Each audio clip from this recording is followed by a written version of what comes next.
কি গো, আজ আমাদের বিয়ের 5 বছর হয়ে গেল যে, তাই না মায়া? হুম। মনে হচ্ছে যেন সেই দিনের কথা। তুমি আমার পিছনে ঘুরঘুর করতে, আমি তোমার ফোন ধরতাম না। আর তুমি যখন ফোন ধরতে তখন শুধু হ্যালো বলেই কেটে দিতে ফোনটা। তখন কি জানতাম ওই হ্যালোটা আমার জীবনে অ্যাডভেঞ্চার হবে? অ্যাডভেঞ্চার না মায়া, এটা একটা রূপকথার গল্প। আর সেই গল্পের রাজকুমারী তুমি। তুমি ছিলে সেই রাক্ষস যে আমাকে দিনরাত বিরক্ত করতো। রাক্ষস নয় মায়া, আমি হলাম সেই সৈনিক যে তোমাকে বিপদ থেকে রক্ষা করবে। তুমি আমার সবচেয়ে বড় শক্তি। যখন তুমি আমার পাশে থাকো তখন কোনো বিপদই আমার মনে হয় না।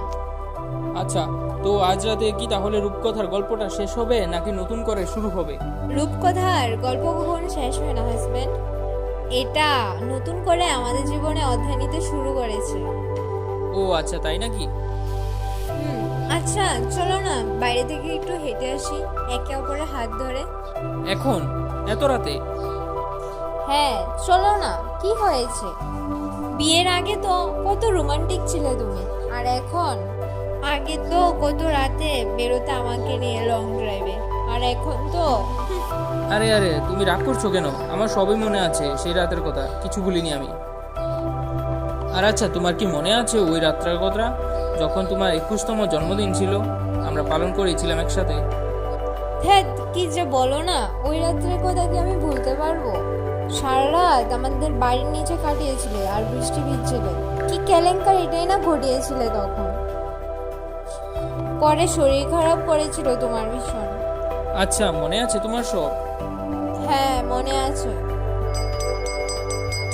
কি গো, ওই দেখো না আইসক্রিম। চলো না আইসক্রিম খাই। ঠিক আছে, চলো তাহলে, কিন্তু আমার একটা শর্ত আছে। আমরা আইসক্রিম খেতে খেতে বাড়িতে চলে যাবো, কাল আবার আমার অফিস আছে সকালে। আচ্ছা, ঠিক আছে, চলো। বন্ধুরা, আমাদের গল্পটা কেমন লাগলো অবশ্যই কমেন্ট করে জানাবেন। যদি আপনারা এরকম গল্প শুনতে চান তাহলে আমাদের চ্যানেলটা সাবস্ক্রাইব করবেন। আমাদের গল্পটা যদি ভালো লাগে অবশ্যই লাইক করে দেবেন। সবাই সুস্থ থাকবেন। আজকের জন্য এতটুকু।